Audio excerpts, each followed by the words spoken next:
Bom dia, terceiro ano. Vamos para a nossa aulinha de hoje?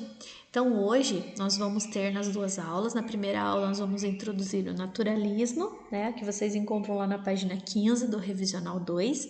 E a segunda aula, nós vamos trabalhar com os exercícios relacionados ao realismo, que foi dado de tarefa na semana passada, mas que a gente vai retomar um pouquinho, né? Era o dia da nossa reposição, eu pedi para que vocês fizessem de tarefa, então hoje a gente vai fazer a correção na outra aula. Aí vocês podem tirar dúvidas também se vocês tiverem em relação ao realismo, em relação ao naturalismo, certo?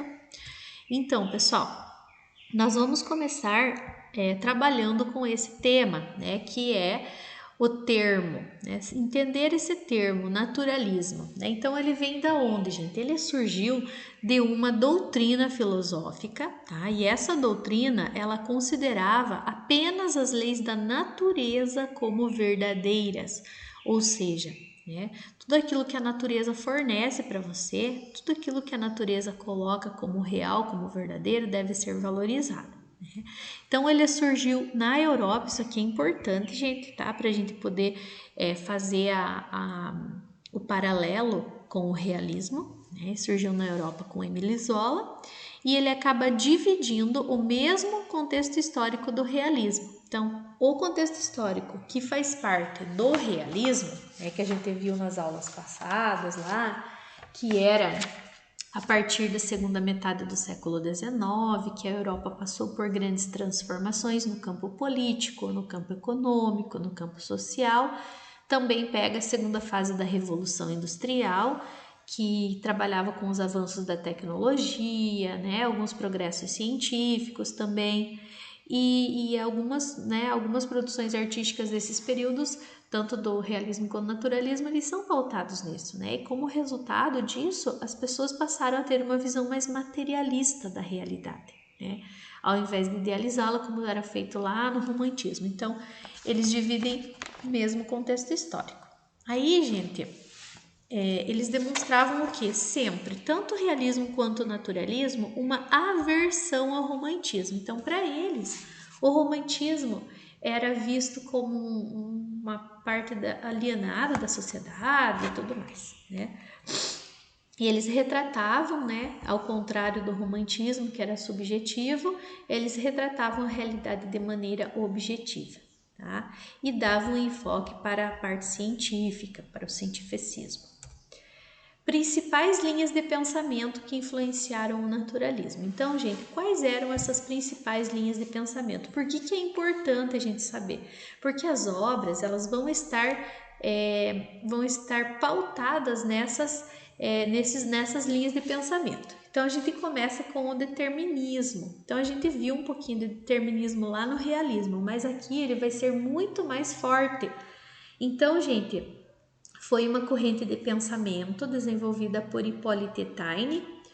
Ele acabava dizendo o quê? Que o comportamento humano era condicionado pelas influências hereditárias do momento histórico e do meio onde o homem convivia. Então, você é influenciado pelo meio que você vive, tá? Eu já falei isso na aula passada, quando a gente trabalhou o realismo, e aqui a gente repete, tá, gente? Então, vamos dizer assim, todas as atitudes humanas elas seriam causadas pelos fatores como a raça, como o meio, como o contexto histórico. Ou seja, se você nasceu numa família que a maioria das pessoas da família são pobres, qual é o determinismo aí? Você também vai ser pobre. Né? Então, é o que vai acontecer. E os autores naturalistas, eles foram bastante influenciados por essa corrente, tanto que quando a gente vê, por exemplo, a obra O Cortiço, a gente consegue ver o determinismo ali. Né? As pessoas que não eram daquele jeito que o Cortiço colocava, elas acabaram se tornando, a animalização do homem e tudo mais. Né? E assim, gente, a segunda principal linha de pensamento que a gente tem é o amoralismo. Então, o que seria esse amoralismo? Seria você, por meio dos teus atos, da realidade que você vive, você ser isentado de emitir juízos de valor. Ou seja, você não precisa explicar para a pessoa por que você fez aquela coisa errada. Por quê? Porque o próprio meio que você vive te explica, você não precisa. Por exemplo, vamos pensar lá na obra, a Pombinha. Por que a Pombinha acabou se prostituindo depois? Né? Por quê? Porque ela conviveu num meio, esse meio acabou influenciando, então ela não precisa explicar sobre a prostituição, que é algo errado. Por quê? Porque ela é isentada desse juízo de valor. Por que o João Romão ele é totalmente voltado ao dinheiro, ele é totalmente capitalista? Por que ele abusa das outras pessoas? Por quê? Porque a gente não pode emitir juízo de valor dele, porque a vida fez com que ele fosse assim. A família dele fez com que ele fosse assim, as características que ele vem mostrando no decorrer da obra faz com que ele seja assim, tá? Então, gente, qual era nesse momento o papel do autor da obra? Ele apenas descrevia, ele apenas narrava, ele apenas mostrava os personagens e as situações que eles estavam submetidos. Ele não podia emitir juízo de valor sobre aquilo, certo? Por quê? Porque o meio vai determinar a pessoa. Outra coisa importante, outra linha de pensamento importante era o patologismo, tá? Então, o que seria esse patologismo? É uma doença, né? É uma doença social, vamos dizer assim.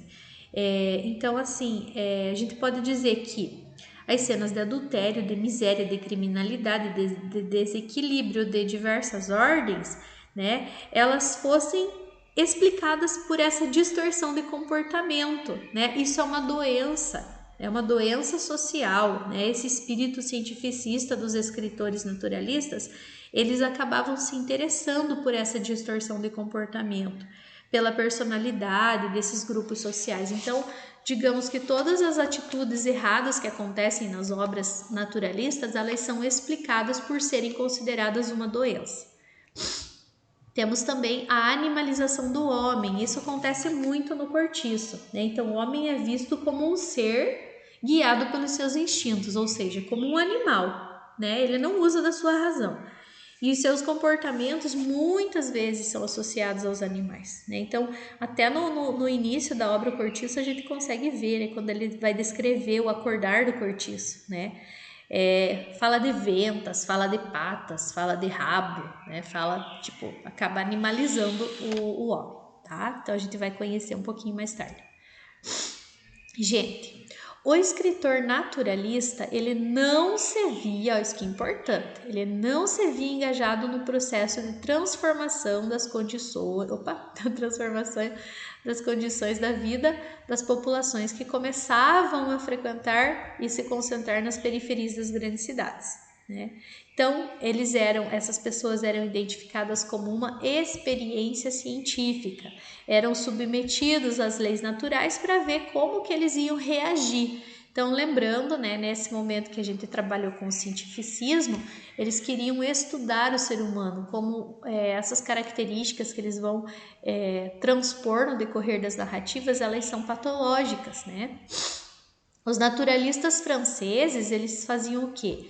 Tratavam de temas referentes à violência, ao erotismo e à agressividade, tá? Então, gente, esses 3 temas, antes do naturalismo, eles eram vistos como temas que não eram temas literários, né? Não eram temas que poderiam trazer algo bonito, agradável, né? Então, a partir do naturalismo, principalmente na França, esses temas eles passaram a ser tratados de forma literária, tá?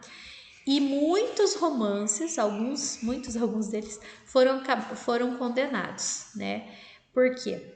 Porque eles não poderiam ser lidos pela maioria das pessoas. Poderiam ser lidos apenas em situações limitadoras. Por quê? Porque eles eram considerados um desrespeito às normas morais. Justamente por quê, gente? Por tratar de temas que não eram da vivência da classe burguesa que estava acostumada ao romantismo, certo? Então, os naturalistas, eles fizeram o quê? Ó, gente, isso aqui é muito legal. Eu adoro essa palavra aqui, ó. Desmistificaram os comportamentos que eram mal vistos pela sociedade. Então, assim, gente, vamos dizer assim, tudo que era errado no romantismo passou a ser aceitável no naturalismo. Então, por exemplo, eles começaram a utilizar como personagens as prostitutas, os pervertidos, os ladrões, os loucos, os desorientados, que até então na literatura eles não poderiam aparecer. Por quê? Porque eles eram considerados mal vistos, os comportamentos que eles tinham eram mal vistos. Aí, gente, algo importante que cai bastante no vestibular é essa diferença, Então, qual é a diferença entre a literatura realista e naturalista, se ambas surgiram com o mesmo contexto histórico, praticamente na mesma época, Quais são essas características? Primeiro, a gente vai ver que eles têm princípio comum. Então, qual seria o princípio comum? A objetividade, para ser diferente do romantismo, que era a subjetividade, essa perspectiva materialista da existência, em contraposição ao idealismo, o controle emocional, Por quê? Porque no romantismo não tinha esse controle emocional. O antropocentrismo, o homem como centro do universo, e também o descritivismo, que eles utilizavam bastante, Então, isso eram pontos comuns, princípios comuns, tanto na literatura realista quanto na literatura naturalista.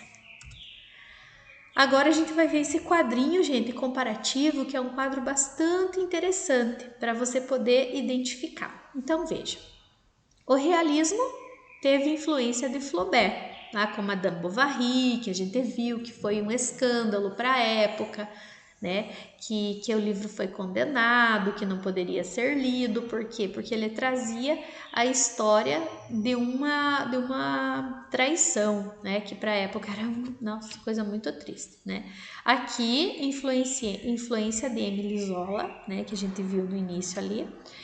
O realismo era considerado um romance documental, enquanto o naturalismo seria um romance de tese ou experimental. Por quê? Porque ele queria mostrar que o ser humano ele é visto sobre um instinto. O ser humano é um ser racional, o ser humano é um ser instintivo, que ele age conforme o seu instinto indica.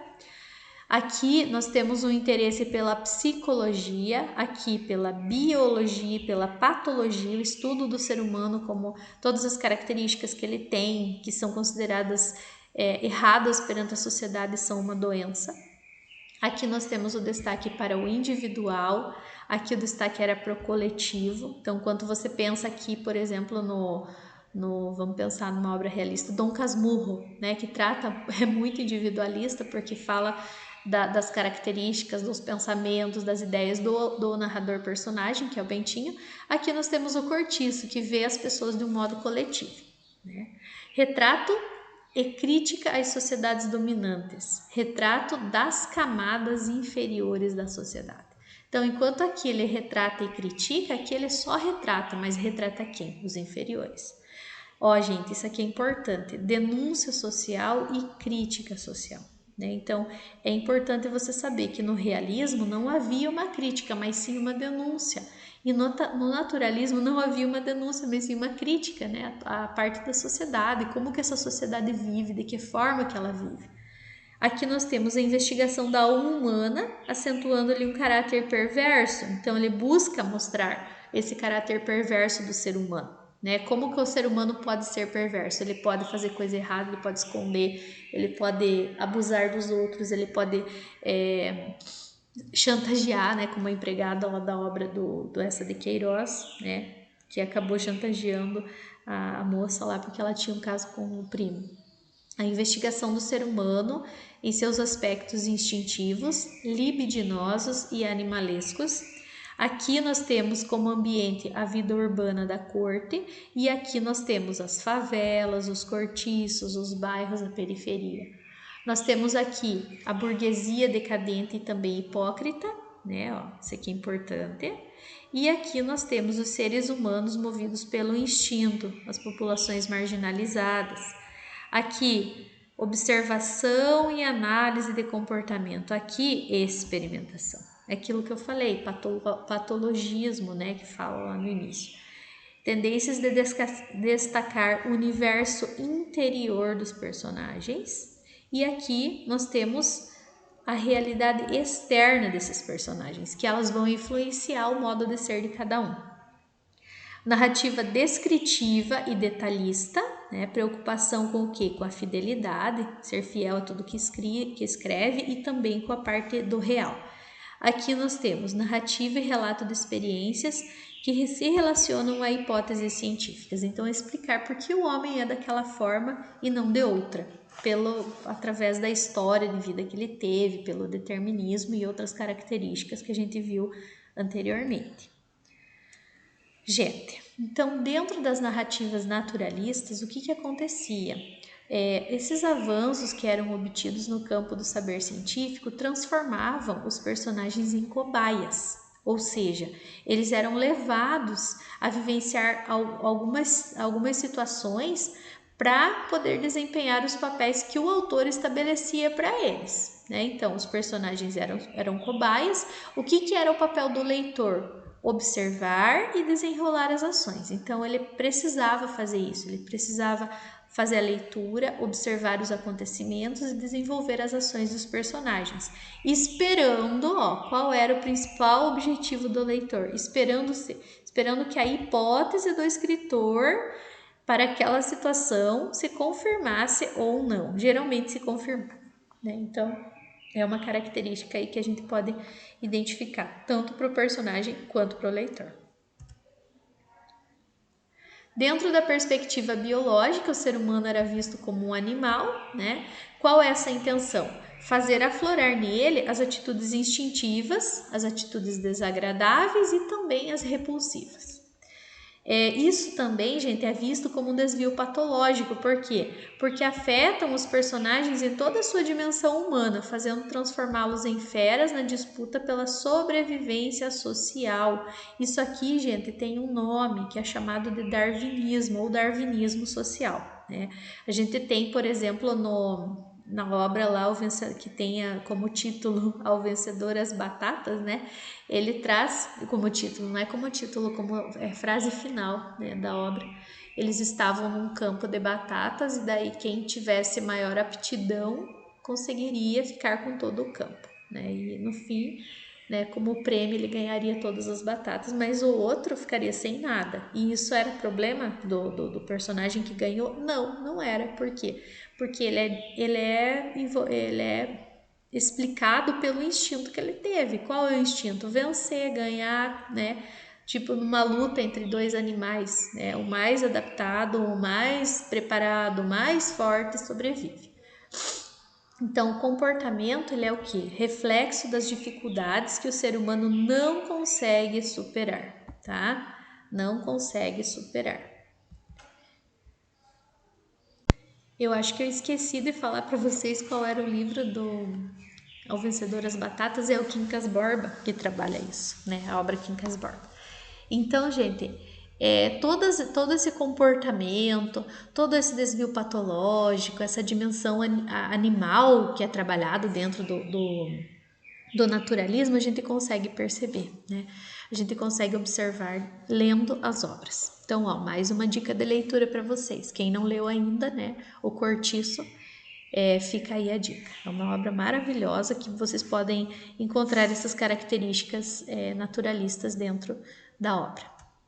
Gente, como atividade da aula, eu quero que vocês copiem no caderno de literatura de vocês aquele quadro comparativo entre o realismo e o naturalismo, para vocês poderem compreender melhor qual é a característica de um e de outro, tá bom?